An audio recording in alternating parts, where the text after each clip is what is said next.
कहन राज को कर नमन, करो महान यह काज। आत्मज्ञान की प्राप्ति है, मंगलमय सुख साज। मंगलमय सुख साज।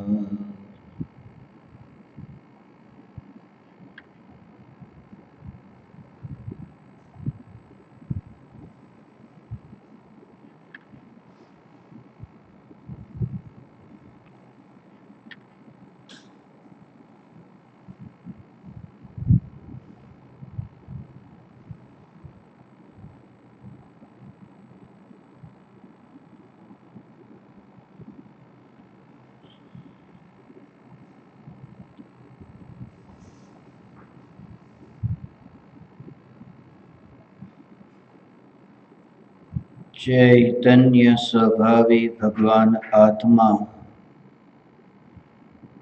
अनादि अनंत शुद्ध चैतन्य मात्र है, ज्ञान मात्र है। मैं शुद्ध चैतन्य मात्र, ज्ञान मात्र भगवान आत्मा हूँ। प्रति समय यह जागृति बनी रहे, इस जागृति का नाम धर्म है। देह की प्रत्येक क्रिया के काल में और विकल्पों के बहते प्रवाह के काल में ज्ञानी को प्रति समय यह जागृति रहती है कि मैं चैतन्य तत्व इस देह की किसी भी क्रिया में और विकल्पों के बहते प्रवाह में कहीं भी मिला नहीं हूँ। ऐसा शुद्ध चैतन्य तत्व मैं हूँ। प्रति समय स्वयं की शुद्ध चैतन्य सत्ता का बोध, आत्म जागृति ही धर्म है। चैतन्य तत्व की स्व संवेदन प्रत्यक्ष निर्विकल्प अनुभूति होती है, तब देह होने पर भी देहातीत दशा प्रकट होती है। इतना ही नहीं, विकल्प होने पर भी विकल्पातीत दशा प्रकट होती है। चैतन्य तत्व की निर्विकल्प अनुभूति होते ही आत्मा में अतीन्द्रिय आनंद का सागर उछलता है। फिर भी ज्ञानी की दृष्टि उस अतीन्द्रिय आनंद के सागर की ओर भी नहीं जाती और दृष्टि चैतन्य तत्व पर ही टिकी रहती है।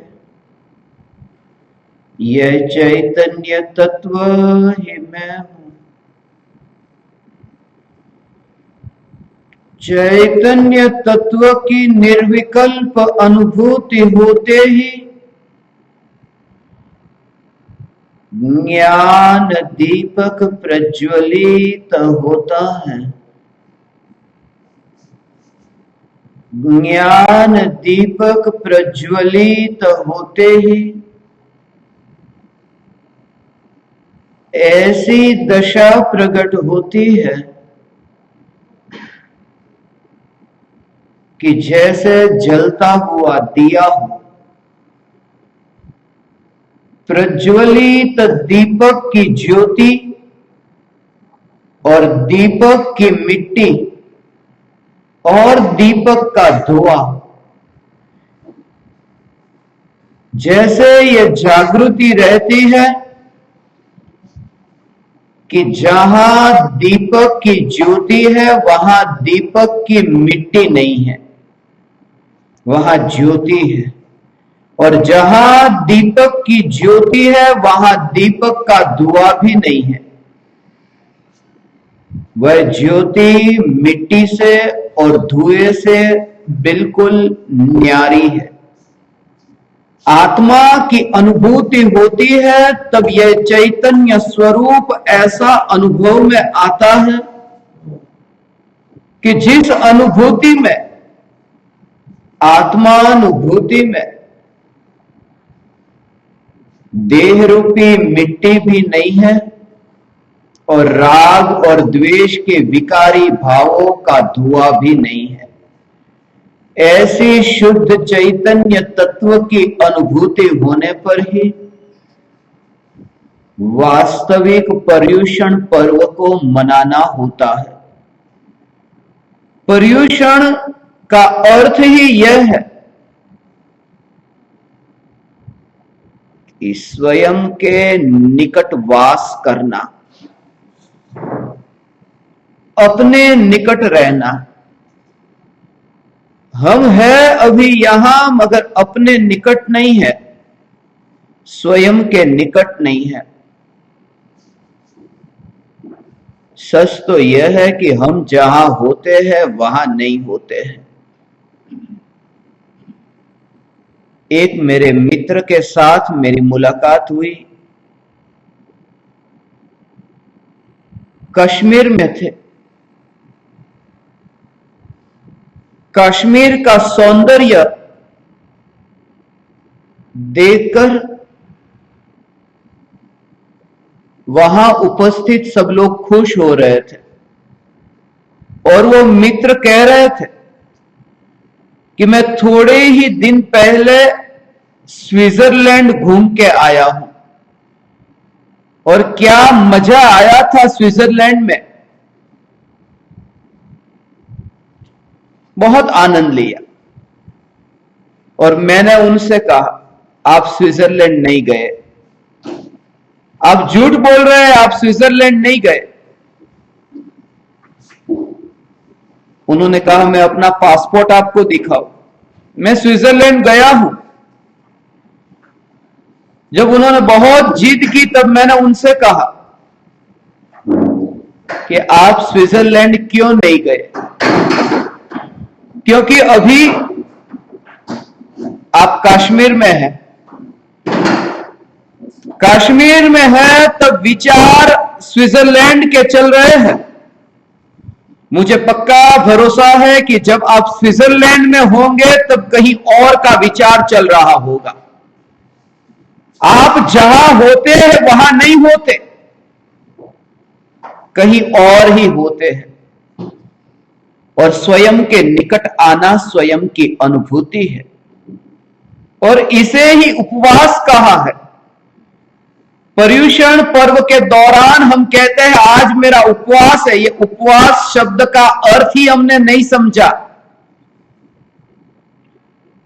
शरीर में भोजन न डालना, उसका नाम उपवास नहीं है, उसका नाम अनशन है। अनशन और उपवास दोनों में अंतर है। शरीर में भोजन न गया उसका नाम तो अनशन, और आत्मा में स्थिर होकर के रहना उसका नाम है उपवास। उप का अर्थ है निकट, नजदीक वास करना, नजदीक वास करना, अपने निकट वास करना, शुद्धात्मा के निकट वास करना। अर्थात अपनी मस्ती में इतना मस्त रहना कि सारे जगत से अलिप्तता प्रकट हो। और वह अलिप्तता ऐसी कि अब इस जगत की कोई भी घटना आपको दुखी नहीं कर सकती। कोई भी व्यक्ति, कोई भी संयोग वियोग, किसी भी परिस्थिति में अंतर में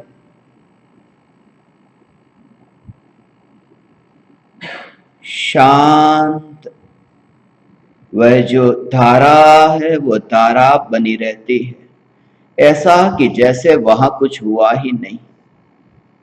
जैसे बाहर बरसात हो रही है और आप गाड़ी में बैठे हैं,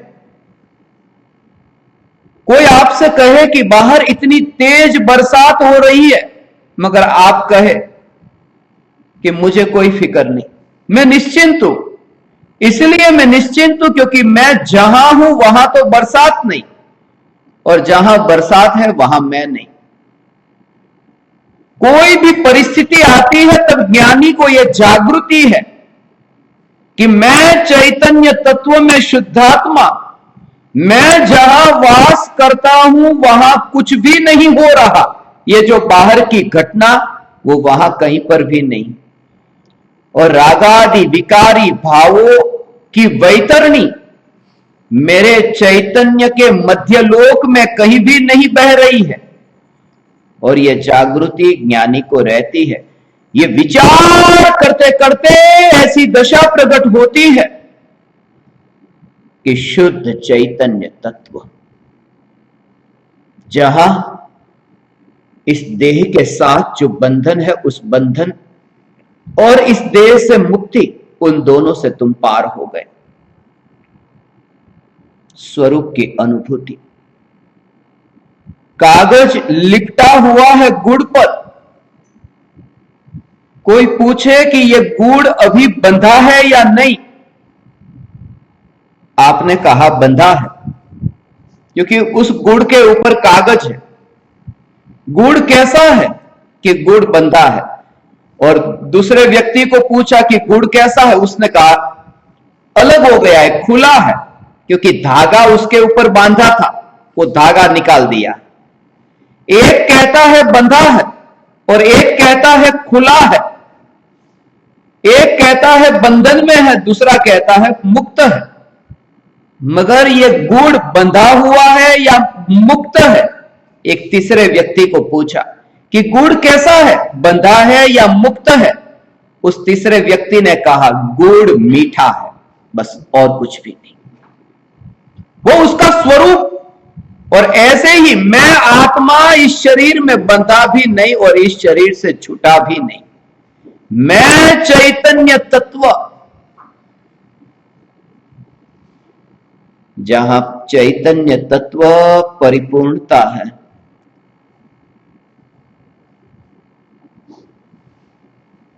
परिपूर्ण अनंत गुणों का घनपिंड यूनिटी है, अनंत गुणों की एकता। जहां ज्ञान है, दर्शन है, सुख है, वीर्य है, ऐसे अनंत शक्तिशाली में भगवान आत्मा। और जब ये मैं चैतन्य तत्व ऐसी अनुभूति हुई, अपने में वास हुआ, वह उपवास हुआ। और जब उपवास होगा तब पेट में भोजन गया या नहीं गया उसकी ओर ध्यान ही नहीं जाएगा। भोजन पेट में जाता है। हम भोजन को खाते हैं, रोटी को खाते हैं। वो रोटी को खाना इतना बड़ा पाप नहीं है। क्यों? क्योंकि जब आप 1 महीने तक आप रोटी न खाओ, 1 महीने तक एक आदमी ने रोटी खाई ही नहीं, तो शरीर क्या करता है? शरीर में जब भोजन नहीं पड़ता तब शरीर खुद अपना ही मांस खाना चालू कर देता है। शरीर में जो मांस है वो मांस ही शरीर अपना ही मांस खाता है। इसलिए आप देखते हैं कि शरीर दुबला दुबला दुबला होता जाता है, क्योंकि शरीर ने अपना ही मांस खाना शुरू कर दिया। जब आपने खाना नहीं खाया तब तो मांस खाया, और खाना खा लेते तो रोटी खाते। तो क्या जरूरी, क्या बेहतर है? रोटी खा लेना बेहतर है कि वो मांस खाना बेहतर है? इसलिए मैं आपसे कहता हूं, ये विचार करो आप मेरी बात को। तो फिर ज्ञानियों ने ये अनशन, ये तपश्चर्या ये क्यों कही? ये कही उसके बारे में तुमने कभी सोचा ही नहीं। तुमने सुना और भूखा रहना शुरू कर दिया कि पर्यूषण है, मगर कोई समझ नहीं।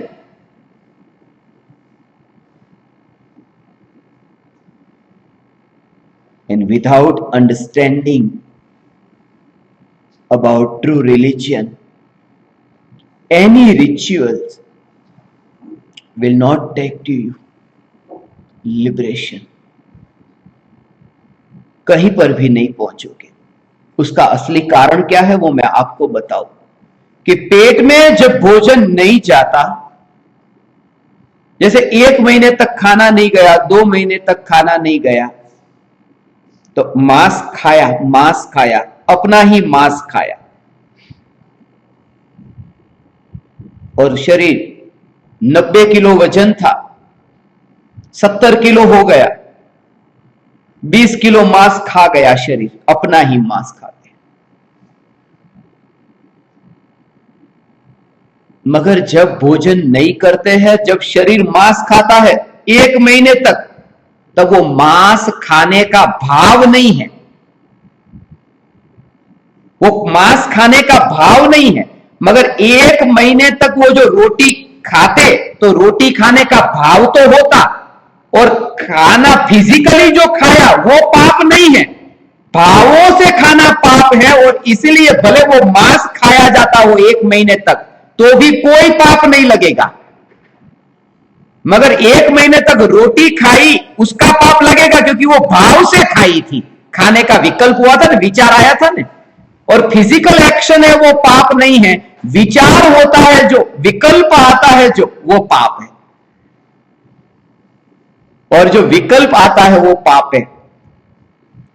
हम मंदिर में दर्शन करने जाते हैं, तो आपने सुना होगा कि मुंह साफ करके भगवान के दर्शन करने के लिए मंदिर में जाना चाहिए। मुंह साफ करो। यहां पर भी आप बैठे हो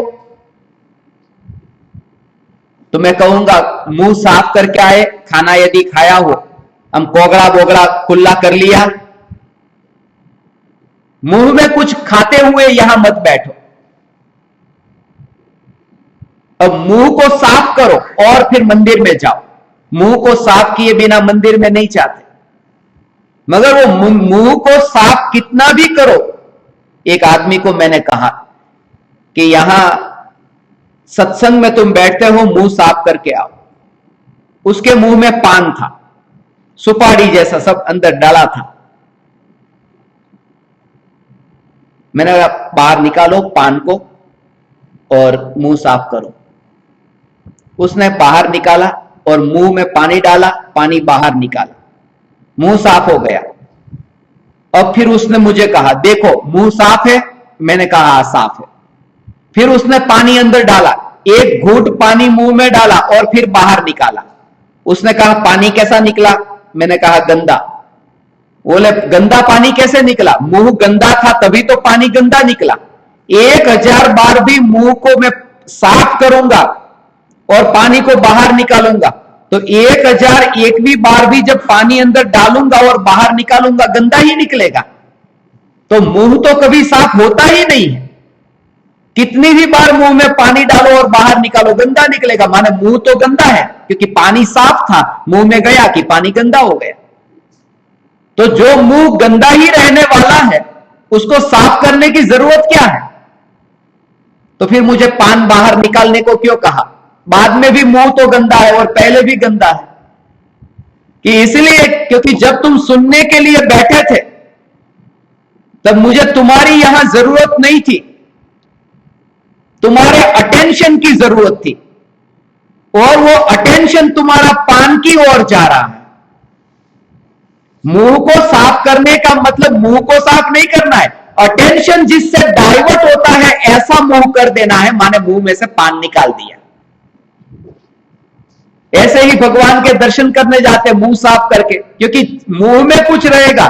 कभी कभी आप देखो, आप सुनने के लिए बैठे हो, भोजन करके आए और दो दांत के बीच में, ऐसा बहुत बार होता होगा, धनिया फंस जाए, આપણે કોથમીર હોય ને તો અંદર આમ ફસાઈ ગઈ હોય, तो एक नानी एवी आम तणखली, एक छोटा सा तिनका धनिया का यहां दांत में फंस गया। अब बार बार जीभ वहां जाती है, ऐसा बार बार विचार आता है, अटेंशन बार बार वहां जाता है। और पेट में 100 ग्राम है धनिया, 100 ग्राम कोथमीर खाकर आए थे, मगर उसका प्रॉब्लम नहीं है, वो अटेंशन डाइवर्ट हो 100 ग्राम पेट में पड़ी है उसके कारण नहीं होता, ये दांत में जो फंसी है उसके कारण अटेंशन डाइवर्ट होता है। कहने का अर्थ है कि पेट में पड़ा हुआ भोजन हमारी साधना में इतना तकलीफ नहीं देता, हमारी साधना में वह चीज तकलीफ देती है जिसकी ओर हमारा अटेंशन डाइवर्ट हो जाता है। और इसलिए पर्युषण के पर्व में आत्मा की साधना यदि आपसे नहीं हो सकती, उपवास वगैरह अनशन वगैरह करके, तो ज्यादा फिक्र मत करना, चिंता मत करना, क्योंकि आपको ऐसा एक उपवास भी नहीं किया, एक उपवास भी नहीं किया, फास्टिंग तो करना चाहिए, करना चाहिए। यदि आपका शरीर आपको साथ देता है तो करो, यदि नहीं देता है तो सप्रेस मत करो, क्योंकि बार बार बहुत बार ऐसा होता है, 8 दिन के पर्युषण में 7 दिन तक एक व्यक्ति भूखा है, उसका भाव है 28 करना है। अब 28 करने का भाव है, 7 दिन तक तो भूखे रहे, अब 8वें दिन शरीर में शक्ति नहीं है, बिल्कुल उठने की ताकत नहीं है, मगर एक दिन निकल जाए, बस एक दिन, और तब वॉमिट हो गई, उल्टी हुई, इतनी तबीयत खराब हो गई। अब डॉक्टर को बुलाया, अब डॉक्टर को कहा, डॉक्टर साहब एक दिन कैसे भी करके अब निकाल दो। तो फिर यहां इंजेक्शन लगाया, वो बोतल है, बोतल चढ़ाई, बोतल में सिर्फ विटामिन ये वो सब वो इंजेक्शन डाले कि एक दिन कैसे निकल जाए। मुंह से खाना नहीं गया, मगर इंजेक्शन से, सुई से तो अंदर गया ना शरीर में, मगर एक दिन, क्योंकि मेरा एक रिकॉर्ड टूट जाए कि मैंने 8 दिन में भूखा रहा, मैंने 28 कर ली। तपश्चर्या वो नहीं है, तपश्चर्या ये कि हमारा ध्यान ही उसकी ओर न जाए, शरीर का एहसास ही न हो, और ऐसी आत्मा की स्थिरता, you are completely engrossed in the soul. You do not remember about the body. That is the state which Param Kripalu Dev Srimad Rajchandra ji attained, in spite of being with the body, not with the body. वही धर्म है, और ऐसा धर्म आप परमात्माओं को प्रकट हो सकता है, मगर यह सत्य यदि समझे, विचार करें। भगवान की आत्म साधना, उनकी जो आत्म साधना थी उसका केंद्र, वो कहीं ऐसा उन्होंने कुछ पा लिया था, कुछ पाया कि बाहर का सब कुछ छूट गया, छोड़ना नहीं पड़ा। हाथ में कांच का टुकड़ा है, और मैं आपसे कहूं कि कांच का टुकड़ा आपके हाथ में जो पकड़ करके रखा है उसे छोड़ो, कांच के टुकड़े को छोड़ो, आप छोड़ ही नहीं सकते। मगर सामने जो हीरा पड़ा है, हीरे को आपने पकड़ा, हीरे को पकड़ने के लिए ऐसा हाथ खोला कि कांच का टुकड़ा यहां था, वो नीचे गिर गया, उसे छोड़ना नहीं पड़ा। कुछ आपने पा लिया कि ये जो पहले से था वो छूट गया। जब आत्मा को पा लिया तब शरीर की ओर अटेंशन ही नहीं जाता, छूट जाता है। ऐसा हो सकता है, आपका इंटरेस्ट यदि हो तो अटेंशन ऑटोमेटिकली एंग्रॉस्ड हो जाता है। जैसे आप एक फुटबॉल प्लेयर को मैंने देखा, मैच फुटबॉल की चल रही है, वहां उसके घुटन में इतना खून निकला है, लहूलुहान हो रहा है, स्टेडियम में इतने लोग मैच को देख रहे हैं, सबको दिखाई दे रहा है कि कितना खून बह रहा है, टीवी पर लाखों लोग देख रहे हैं कि कितना खून बह रहा, मगर उसको पता नहीं। और जब मैच समाप्त हुई, वो लोग जीत गए, उसके बाद में उसका ध्यान गया कि मेरे पैर में चोट लगी। उसने कितनी तपश्चर्या की कि शरीर को तपाया, सताया नहीं, ध्यान ही नहीं गया, क्योंकि इतना खेलने में लीन हो गया था कि ध्यान न गया। ज्ञानी को सर्दी, गर्मी, बाहर के किसी भी परिस्थिति में ध्यान ही नहीं जाता, क्योंकि अपने में इतना ध्यान स्थिर हुआ है, लीन हुआ है।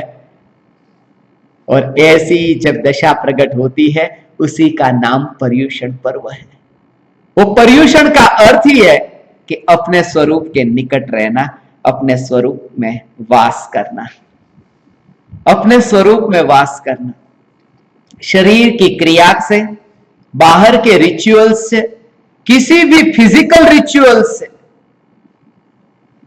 धर्म को जोड़ करके मान लेना कि मैं धार्मिक हो गया हूं, वो बिगेस्ट इल्यूशन है। उस भ्रम से निकलना, अंदर में भाव कितने छूटे, राग और द्वेष के भावों से छुटकारा हो, यही धर्म का प्रयोजन है। वितरागी भगवान की वाणी का प्रयोजन यही है कि राग और द्वेष के विकारी भावों से छुटकारा हो।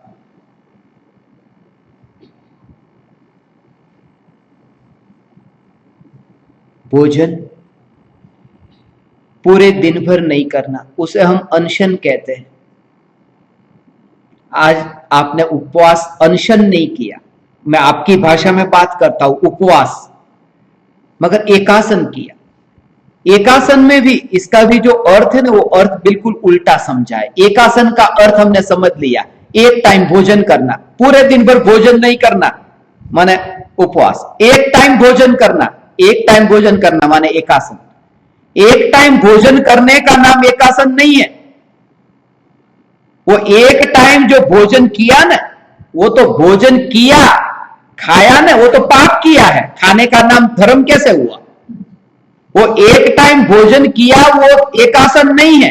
एक टाइम के अलावा बाकी के टाइम नहीं किया, वो एकासन नाम का तप है। जो नहीं किया, जो छोड़ा, उसको तपश्चर्या कहते हैं। खाया, उसका नाम तपश्चर्या नहीं है।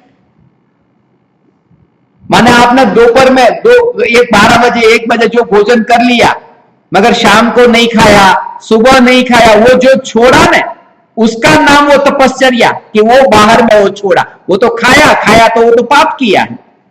एक टाइम खाने का नाम एकासन नहीं है। एक टाइम से ज्यादा नहीं खाना और नहीं खाने का नाम एकासन है। ऐसे ही वो जो विकल्प जो होता है, वो विकल्प, और उससे ऊंचा तप कहा है ज्ञानियों ने। पूरे दिन भर भूखा रहने से ज्यादा ऊंचा तप एकासन को कहा है। क्यों? क्योंकि उस समय भोजन का विकल्प भी हुआ, मगर विकल्प होने पर भी उसने विकल्प का दमन नहीं किया है। विकल्प हुआ, विकल्प छूट गया। एक मुनिराज 1 महीने का उन्होंने उपवास किया। मैं आपकी भाषा में बात करता हूं, उपवास किया। 1 महीने का उपवास किया और उसके बाद में किसी गृहस्थ के घर पर गए और चावल का 1 दाना खाया, 1 दाना, और फिर 1 महीने का उपवास किया। तो किसी ने कहा 1 महीने का उपवास पहले और 1 महीने का बाद में, बीच में चावल का 1 दाना क्यों खाया? 1 दाना चावल का नहीं खाते तो ये 1+1 की जगह 2 महीने का उपवास हो जाता, रिकॉर्ड टूट जाता। ये बीच में 1 दाना चावल का क्यों खाया? अज्ञानी की नजर रिकॉर्ड बनाने पर होती है कि मैंने इतना रिकॉर्ड किया, मैंने इतनी तपस्या की, उसने ये किया तो मुझे इस बार ये करना है। वो करने की वृत्ति है ना, ये करना है, ये करना है, इसलिए ये 1 चावल का दाना खाया। मगर वो मुनिराज को पूछा कि आपने ऐसा क्यों किया? 1 महीने के उपवास के बाद में ये भाव आया, ये भाव आया, 1 महीने से खाया नहीं, ये विकल्प आया। जब 1 महीने से भोजन नहीं किया, ये विकल्प आया, उस विकल्प को टालने के लिए एक दाना खा लिया, भाव को टालने के लिए। फिजिकली तो वो खाना खा लिया है, मगर वो भाव हुआ, वो भाव चला जाए, उसके लिए एक दाना खा लिया है कि अब बाकी 1 महीने तक मैं शांति से अपनी आत्म साधना कर सकूं। पर्युषण पर्व में शरीर की क्रिया, शरीर आपका जितना साथ देता है ऐसा ही आपको तपश्चर्या करनी चाहिए, दमन नहीं करना चाहिए।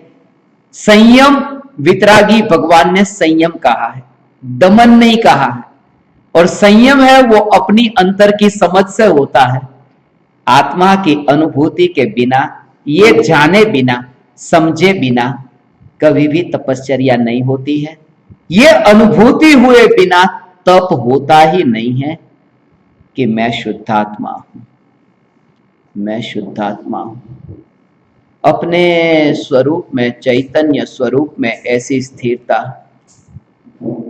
जैसा मैंने कल आपसे कहा था कि रसनेंद्रिय के खाने के पदार्थों का, भोजन का त्याग कर देंगे तो इंद्रिय ऑटोमेटिक ही शिथिल हो जाएगी, बॉडी वीक हो जाएगा कि फिर आपको खाने की इच्छा ही नहीं होगी, नहीं खाना। चलो, कल सत्संग के बाद में एक साधक ने बहुत अच्छा प्रश्न पूछा था, बहुत खुशी हुई मुझे कि ऐसी रुचि वाले जीव है। उन्होंने मुझसे पूछा कि जब भोजन नहीं करेंगे तब काम वासना का आपको भोगने का भाव नहीं आएगा, फिर कहीं बाहर घूमने फिरने का भाव नहीं आएगा, शरीर में ताकत नहीं है, वो भाव उस समय नहीं आएगा, मगर अंदर की जो वृत्ति पड़ी है, वो डिजायर्स तो जाती नहीं है, वो फिजिकली इतने हैंडीकैप हो गए हैं कि कर नहीं सकते, मगर भाव तो अंदर का पड़ा, उस भाव को कैसे निकाले? और उस भाव को निकालने का एक ही ये उपाय है, पर पदार्थों से विरक्त होकर अपने स्वरूप में स्थिर होना। काम एक आत्मार्थ नु बीजो नहीं मन रोग, एक ही जिनका पर्पस है। काश वह दशा आ जाए भगवान, इस शरीर में से निकलने से पहले ऐसी दशा आ जाए कि ये शरीर मैं नहीं हूं। और जब तुम्हें ये दशा आए, तुम घर में रहते हो या तुम जंगल में रहते हो, कोई फर्क नहीं पड़ता। ये दशा तुम्हारी प्रकट हुई, तुम दुकान पर बैठे हो, तुम ऑफिस में हो, तुम डॉलर को गिनते हो, मगर awareness, I am the soul and I am only the knower, I am not the doer. You will feel separation अपनी क्रिया और शरीर की क्रिया के बीच में। और जहां अवेयरनेस है वहां धर्म है। फिर डॉलर को कोई गिनता हो और अवेयरनेस है तो वहां धर्म है, और कोई माला को गिनता हो और वहां अवेयरनेस नहीं है तो वहां धर्म नहीं।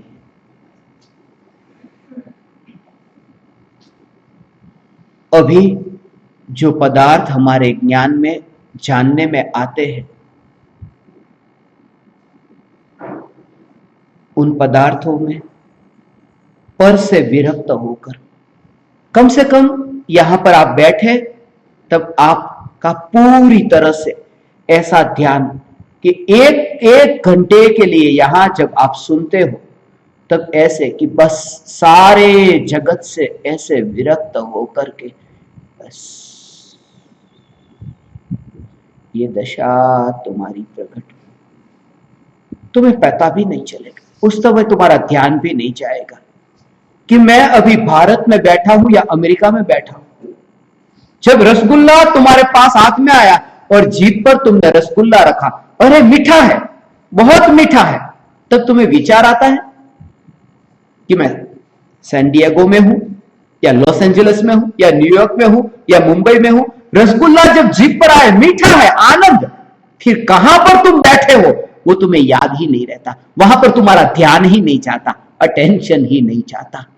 और ऐसा आत्मा का अनुभव है, आत्मा की अनुभूति हुई कि मैं चैतन्य मात्र यहां सब जगह।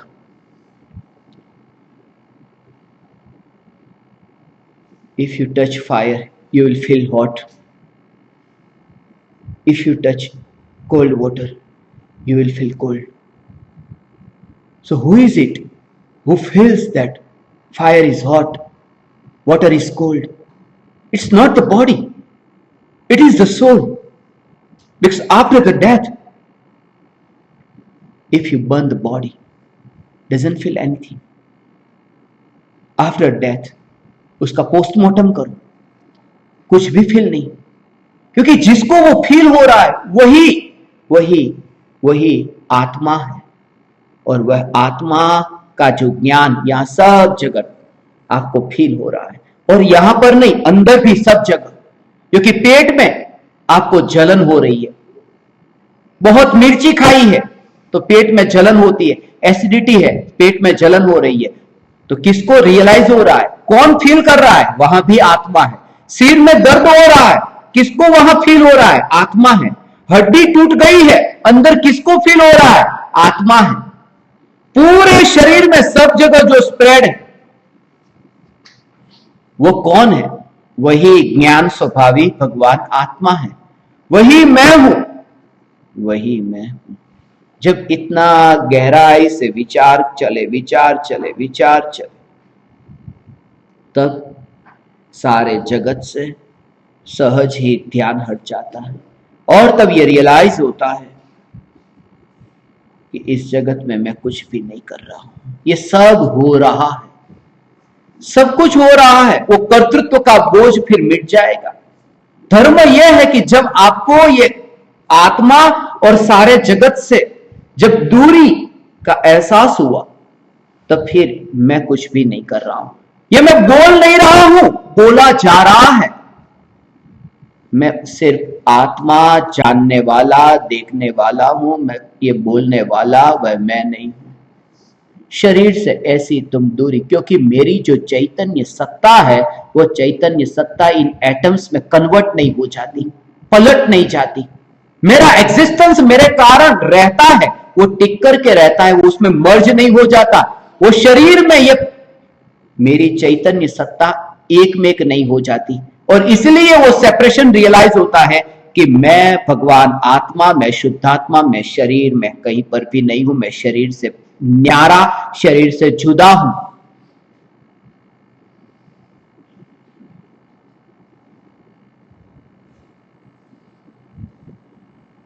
जब सारे जगत में मैं कुछ भी नहीं करता, कभी भी जीवन में प्रतिकूलता आए, संकट आए, कष्ट आए, उस अवसर को धन्य मानना, क्योंकि वही वह घड़ी है। उस घड़ी में वो रियलाइज होता है, पुण्य का उदय जिनका ज्यादा होता है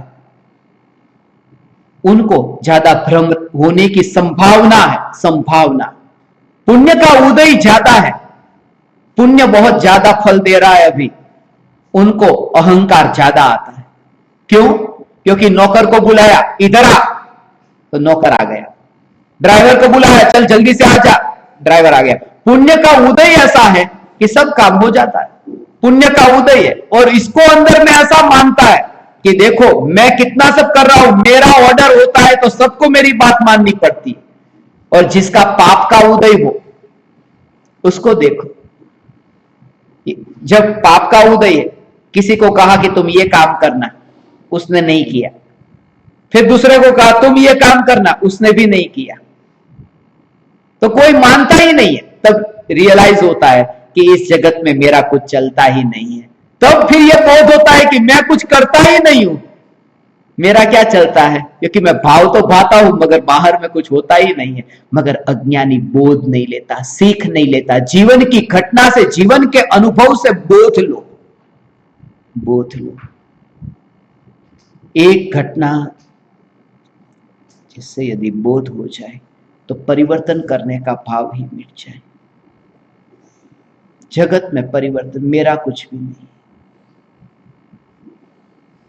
हे चैतन्य परमात्मा, आत्मा में अंतर से धर्म हो, अंतर्मुख होकर के धर्म हो, बाहर के दिखावे के लिए धर्म न हो। धर्म स्वयं के लिए हो। यदि तुम पापी हो तो भी तुम सच्चे हो जाओ, तुम जैसे हो तुम असली हो जाओ।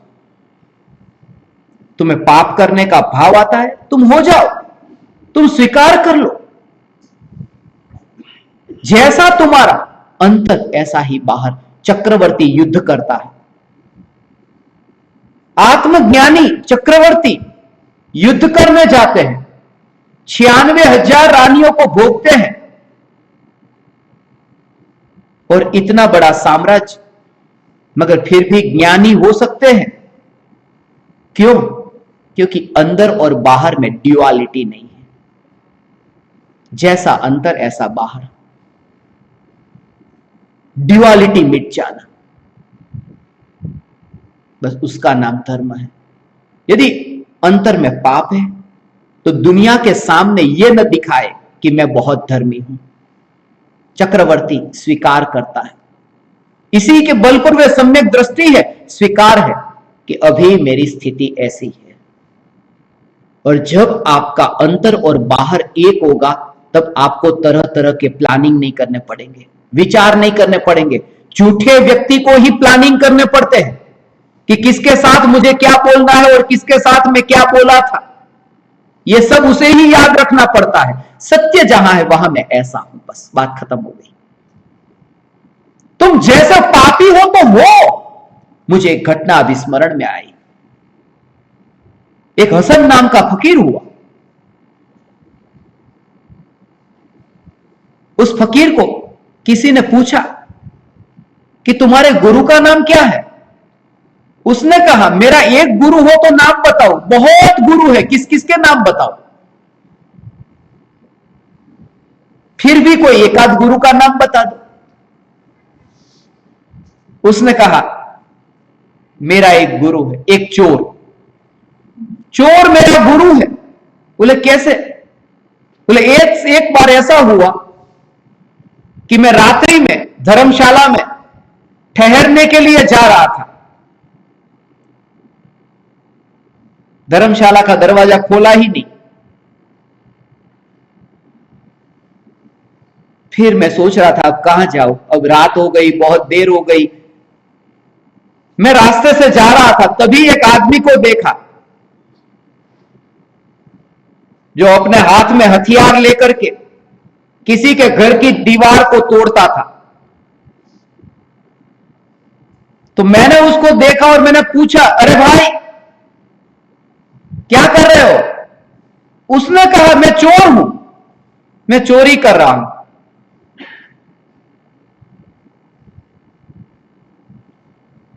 फिर हसन ने कहा, मैंने पूछा कि यहां कोई रहने के लिए होटल, धर्मशाला?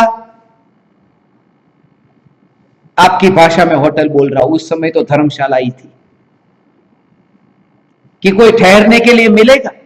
बोले कि अभी तो कोई नहीं, जगह नहीं मिलेगी, मगर मेरा घर है, मेरे घर पर आकर के ठहरना हो तो मेरे घर पर आ जाओ। वो अपने घर पर लेकर गया। उस चोर ने इस फकीर को अपने घर में रखा और फिर चोर ने कहा आप सो जाओ, आराम करो, मैं चोरी करके आता हूं। वो गया चोरी करने और सुबह आया, कुछ भी लेकर नहीं आया, कुछ भी नहीं मिला। जब सुबह इस फकीर ने चोर को पूछा कुछ मिला? बोले कुछ भी नहीं मिला। क्या बात, कोई बात नहीं, आज की रात ही थोड़ी थी, अभी और भी रात है, कल भी रात है, कल चोरी कर लेंगे। दूसरे दिन भी वो चोरी करने गया। सुबह आया, फिर फकीर ने पूछा कुछ लाए कि कुछ भी नहीं। फकीर के साथ तो चोर की दोस्ती हो गई कि वहीं ठहर गया और रोज रात को चोर चोरी करने जाए और सुबह आए खाली हाथ। कितने दिनों तक उसने चोरी की मगर चोरी करके ला ही नहीं सका। हसन ने कहा वो चोर मेरा गुरु हो गया। इसलिए मेरा गुरु हो गया, क्योंकि मैं हमेशा डिसअपॉइंट, ऐसा निराश हो जाता था कि अरे मुझे परमात्मा नहीं मिलेगा, नहीं मिलेगा, नहीं मिलेगा। मगर वो चोर भी कहता है एफर्ट करो, एक दिन तो मिलेगा। तो उससे मुझे ये सीखने को मिला कि एक दिन परमात्मा मिलेगा। वो चोर मेरा गुरु हो गया। कोई भी व्यक्ति तुम्हारा गुरु हो सकता है। गुरु शब्द से तुम्हें एलर्जी ना होनी चाहिए, कहीं से भी तुम्हें सीखने को मिलेगा। गुरु वो नहीं है जो दूसरों को सिखाता है, गुरु वह है जिससे दूसरा सीख लेता है। और इसलिए अंतर में इतनी आनंद की मस्ती, किसी भी परिस्थिति में, किसी भी संयोग वियोग में अंतर का आनंद नहीं छूटता, अंतर की मस्ती नहीं छूटती। वही ज्ञानी है। अंतर में आत्मा के आनंद की अनुभूति जब होगी, कोई भी परिस्थिति में दुख नहीं है। दुख को तो भूल चुका। कौन सा दुख, कौन सा दुख? मैं अपने आनंद में हूं, मैं अपनी मस्ती में हूं, मैं अपने स्वरूप में हूं। और मैं अनादिकाल से मैं यहीं पर ही था, और मैं अनंत काल तक यहीं पर ही रहूंगा। कहां? निज स्वरूप में, चैतन्य स्वरूप में।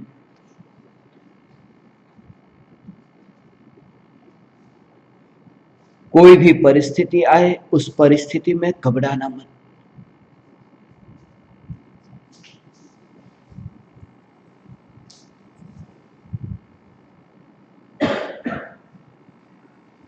एक आदमी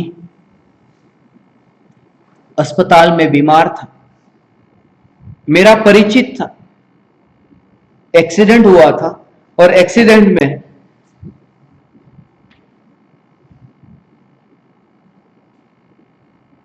इतनी चोट लगी थी, शरीर पर इतना घाव कि यहां पट्टी, सब जगह पूरे शरीर में पट्टी पट्टी लगी। मैंने उसको पूछा, बहुत तकलीफ होती है? तकलीफ तो होती होगी।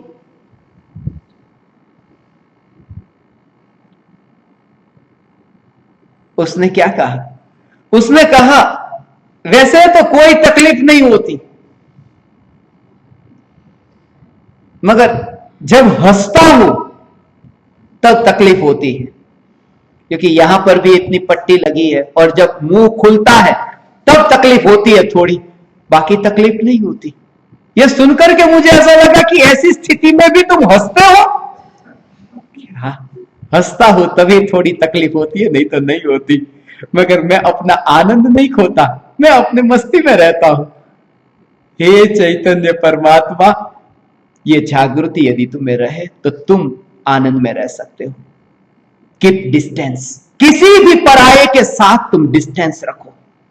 इतने राग में तन्मय तल्लीन न हो जाओ, क्योंकि अज्ञान दशा में राग, प्रेम प्रेम प्रेम वो नफरत में बदलने वाला है। प्रेम का भाव नफरत में बदल जाएगा, वो बदलेगा ही बदलेगा, ये नियम है। और that is the reason omniscient God has said that you leave all types of feelings of attachment, love and hate. Not only hatred, but love and hate both.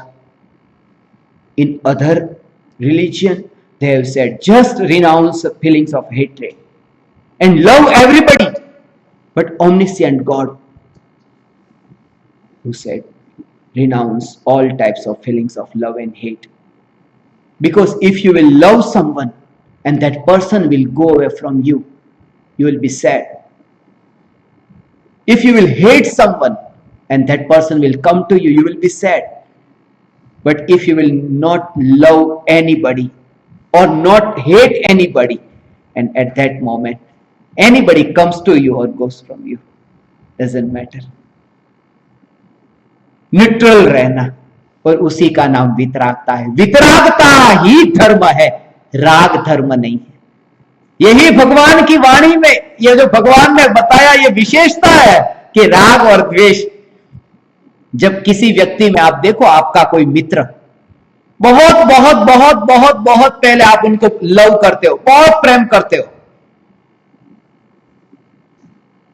और उसके बाद में देखो कि प्रेम कन्वर्ट हो जाता है नफरत में। फिर जिस व्यक्ति के बिना तुम रह नहीं सकते थे, अब उस व्यक्ति के तुम्हें उसका चेहरा देखना अच्छा नहीं लगता। ये भाव बदल जाते हैं, इसलिए क्योंकि जब तक तुम अपने में आत्मा में एंग्रोस्ड न होगे, तब तक पूरी दुनिया में ये फीलिंग्स चेंज होते ही रहेंगे, स्टेडी नहीं रहेंगे। ये नियम है, स्टेडी नहीं रहेंगे, भाव बदलते रहेंगे। इसलिए जब प्रेमी प्रेमिका को प्रेम करता है, प्रेमिका प्रेमी को प्रेम करती, एक दूसरे को खत लिखते, पहले के जमाने में खत लिखते थे, अब तो व्हाट्सएप मैसेज, तो पहले ऐसा लिखते थे, आपके बिना जी नहीं सकती, या वो प्रेमी लिखता है, अरे तुम्हारे बिना तो मैं जी नहीं सकता, कब मिलेंगे, कब मिलना होगा, कब मिलना होगा, और शादी होने के बाद में तुम्हारे साथ में जी नहीं सकती। पहले हो रहा था कि तुम्हारे बिना जी नहीं सकता और तुम्हारे साथ जी नहीं सकता, बिल्कुल ऑपोजिट। पहले कहते थे तुम मेरे लिए भगवान हो, और बाद में तुम मेरे लिए शैतान हो। ये भाव ऑटोमेटिक बदल जाता है। ये क्यों? क्योंकि जब कोई भी भाव एक्सट्रीम पर जाएगा, वो चेंज होगा, चेंज होगा। अति, अति, जैसे मैं इसको कहूं, देखो ये हाथ, अब ये मुट्ठी मैंने बंद की, अभी आप कहो कि और जोर से फिट, तो और फिट, और फिट, और फिट, और फिट, और फिट, और फिट।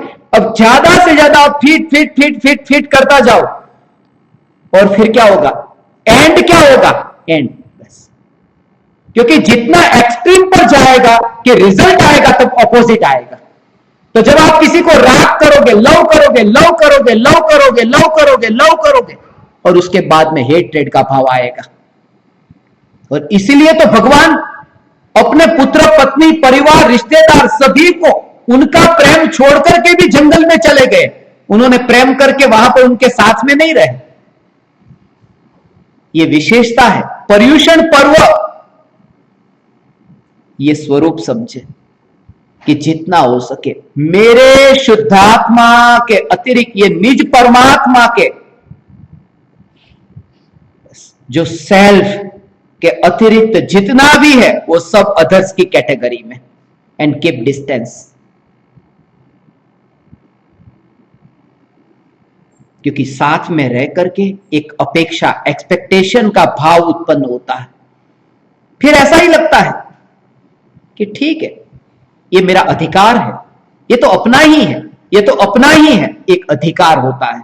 और कोई भी पराया अपने हिसाब से नहीं चलता, क्योंकि उसका भी अपना स्वतंत्र अधिकार है। तब फिर झटका लगता है अहंकार को, ईगो हर्ट होता है कि तुमने मेरी बातों को क्यों नहीं माना। किसी भी पर पदार्थ से कोई भी अपेक्षा भाव नहीं, वितरागता, वितरागता। अमेरिका का ही एक भिखारी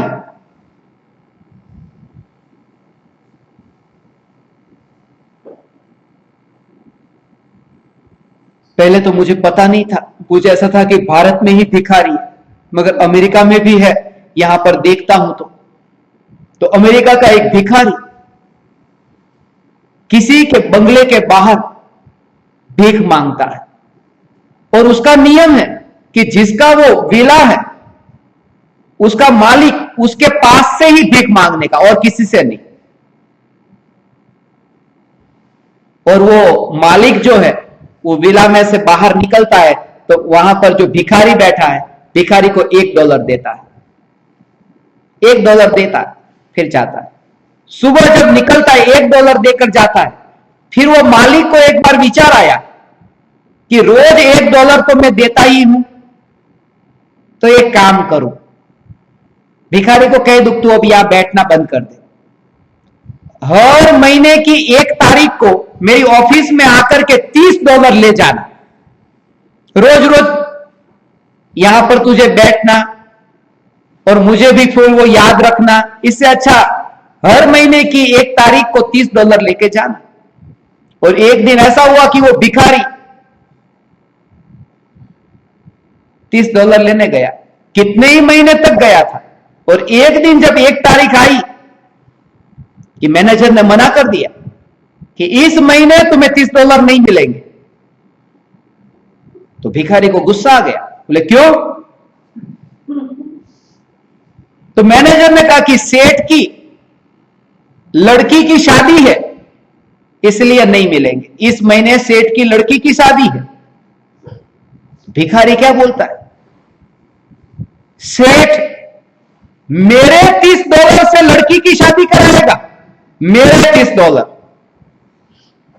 हर महीने $30 लेकर लेकर लेकर एक हैबिट हो जाती है, एक ऐसा भाव अंदर में पैदा हो जाता है कि मेरा राइट है, उस पर अधिकार है। ये विचार ही नहीं आता कि जब तक मिला वो मेरी किस्मत, मगर बेहोशी के कारण ये होगा। और ऐसा ही तो इस शरीर के, ये शरीर मेरा है, साथ में रह रहकर कचरे के साथ में रह करके भी कचरा अच्छा लगने लगता है, क्योंकि ये मेरा है। उसके साथ में रहकर एक हैबिट हो गई है, ये मेरा है। और जब ये सत्य का बोध हो तो फिर वो अहंकार का, मिथ्यात्व का भाव इस शरीर में से वो भाव निकल जाएगा। किसी भी पर पदार्थ से कोई अपेक्षा भाव ना होगा, पूर्ण रूप से वितरागता। वितरागता ही धर्म है और वितरागता ही साधकों की साधना का, आराधकों की आराधना का एकमात्र आधार है। हे चैतन्य परमात्मा, प्रति समय यह जागृति रहे, यह जागृति रहे। जब स्वरूप का विचार चले, मैं चैतन्य तत्व, मैं चैतन्य तत्व। बाहर में जो संयोग मिले हैं वे संयोग मेरे ही भूतकाल के भावों का दर्पण है। जो भी परिस्थिति मेरे सामने आई है वे मेरे ही कर्म का फल है, उसमें मैं कुछ भी परिवर्तन नहीं कर सकता। सिर्फ जागृति रहे, ये जागृति कि मैं अकर्ता हूं। हे ज्ञान दीपक,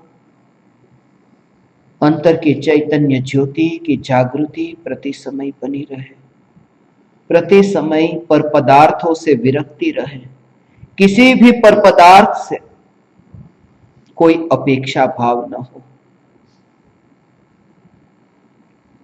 और ये जागृति रहे। जो भी बाहर से आया है वो बाहर जाने वाला है। धन डॉलर घर में थे नहीं पहले, बाहर से आए हैं तो बाहर जाएंगे। भोजन रोटी खाई वो बाहर से आई तो बाहर जाएगी। पानी पिया, पानी बाहर से आया तो बाहर जाएगा। सांस ली, हवा बाहर से आई कि बाहर जाएगी। छोड़ोगे नहीं तो भी छोड़ना पड़ेगा। जो भी बाहर से आता है वो बाहर की ओर जाता ही जाता है। एक ही जो टिक करके रहता है वह क्या है? वह है सेल्फ रियलाइजेशन। क्यों? क्योंकि सेल्फ रियलाइजेशन बाहर से नहीं आता।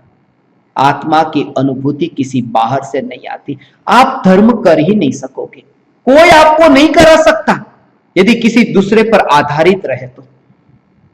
कोई भी गुरु तुम्हें ज्ञानी नहीं बना सकता, क्योंकि भगवान के पास भी जाकर के तुमने खुद ने यदि आंख न खोली तो भगवान के भी दर्शन न कर पाए।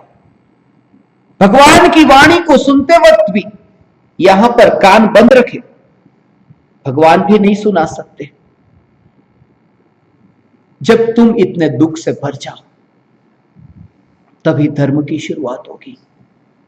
दुख से भर जाना बहुत जरूरी, बहुत जरूरी। दुख से भर जाओ,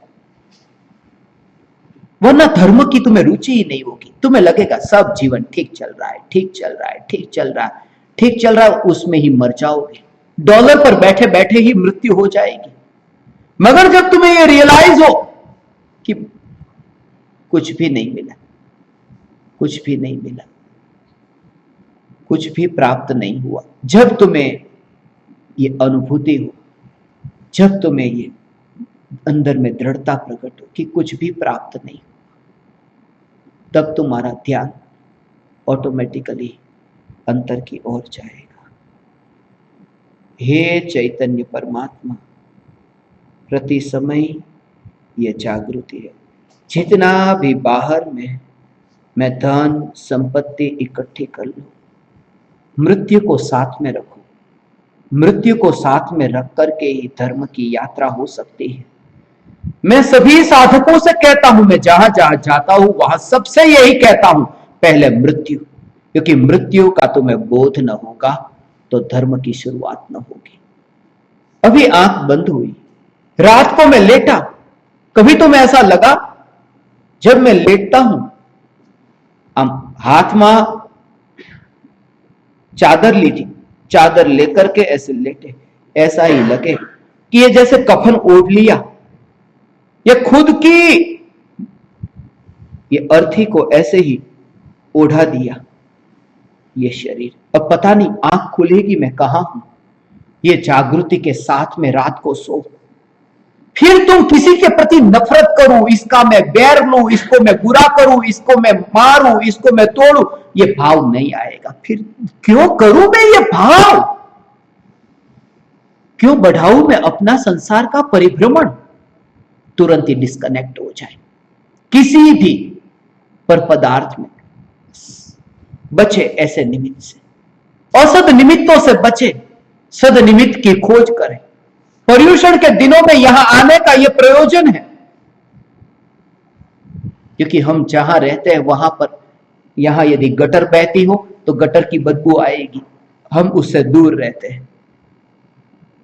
अभी हमारी स्थिति ऐसी है, जिस निमित्त में जाकर के ऐसे भाव आत्मा में उत्पन्न होते हैं, परम कृपालु देव श्रीमद राजचंद्र जी ने कहा, सत्संग नी शोध कर, सत्संग ही एकमात्र आधार है।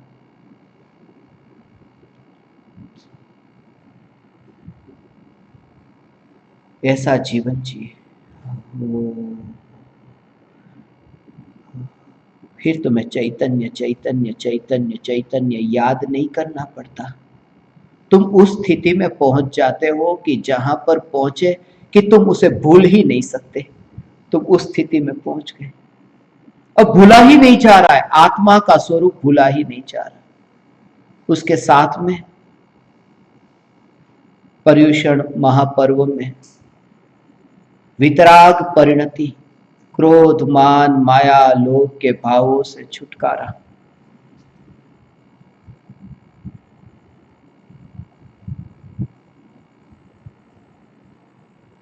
कुछ भी घटना ऐसी घटित हुई जैसी मेरी इच्छा नहीं, इच्छा के विपरीत हुआ,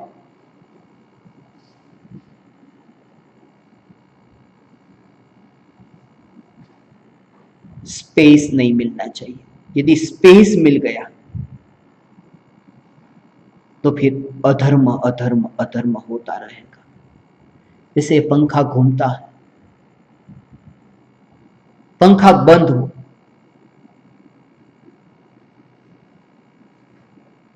नीचे से एक पत्थर लिया और पत्थर का टुकड़ा नीचे से ऊपर फेंका, तो पंख जो है 3, उसमें 2 पंख के बीच में से पत्थर ऊपर चला गया, छत को छू गया। मगर पंखा यदि स्पीड से घूमता और पत्थर लो और ऊपर फेंको तो वो पत्थर छत को छूता नहीं है, वो फेंका जाता है, वो छूता ही नहीं, क्योंकि स्पेस नहीं मिला, 2 के बीच ऐसा स्पेस नहीं मिला, तुरंत ही उसकी स्पीड इतनी थी। जब आप मैं शुद्धात्मा हूं, मैं शुद्धात्मा हूं, मैं शुद्धात्मा हूं ये विचार करोगे, ये विचार करोगे, कंटिन्यूस यही विचार यही विचार यही विचार, घटना अलग अलग होगी मगर उसमें ये घटित करे कि मैं कौन। खाने की क्रिया हो तो मैं कौन, मैं शुद्धात्मा हूं। फिर ये जो भी भोजन मिला, वो भोजन करने का प्रयोजन क्या, बस शरीर को टिकाने का, इतना ही प्रयोजन कि इस शरीर में रह करके मैं आत्मा की साधना कर सकूं।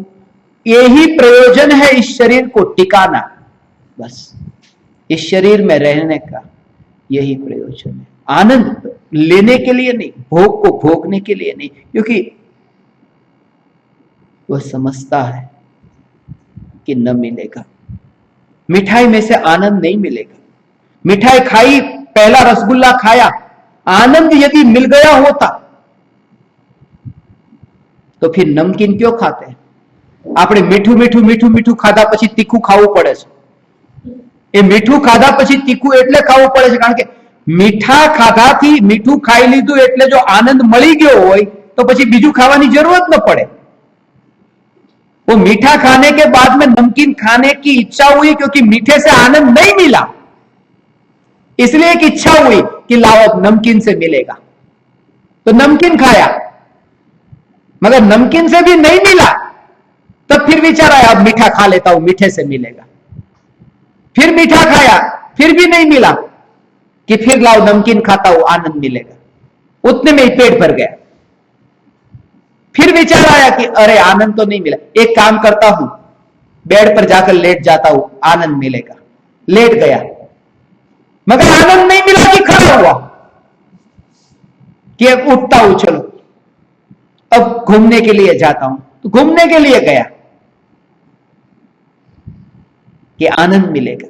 वहां भी आनंद मिलता है, तब फिर ऐसी दशा प्रकट होती है, वो स्थिर हो जाता है।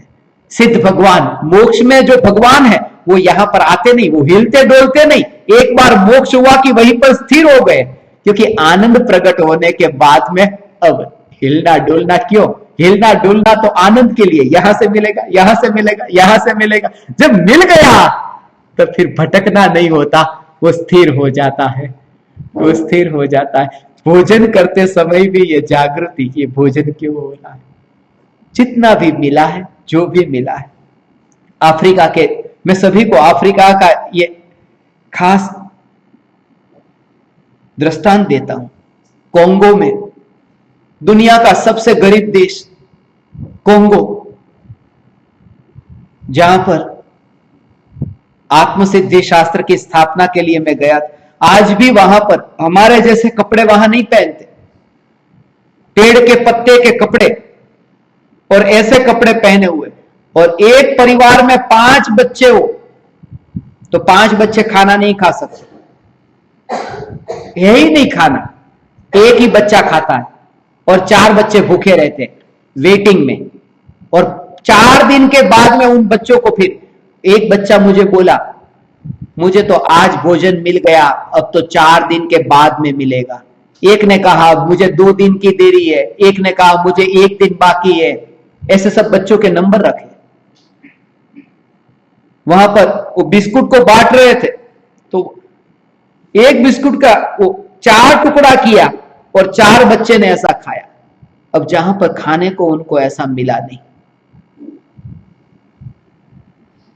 एक परिवार में 12 लोग रहते हैं और उनके पूरे परिवार की एक दिन की टोटल इनकम $1 है। अब $1 में वो क्या करेंगे? और ऐसा जब उनको, और ऐसा 5 दिन में एक बार भोजन मिलता है, और हमें यहां पर थाली में 25 वस्तु मिली, इतनी पकवान मिला, नमकीन मिला, इतना इतना मिला, और दाल में थोड़ा नमक कम है कि शिकायत चालू कर दी, नमक क्यों कम डाला, नमक क्यों कम डाला।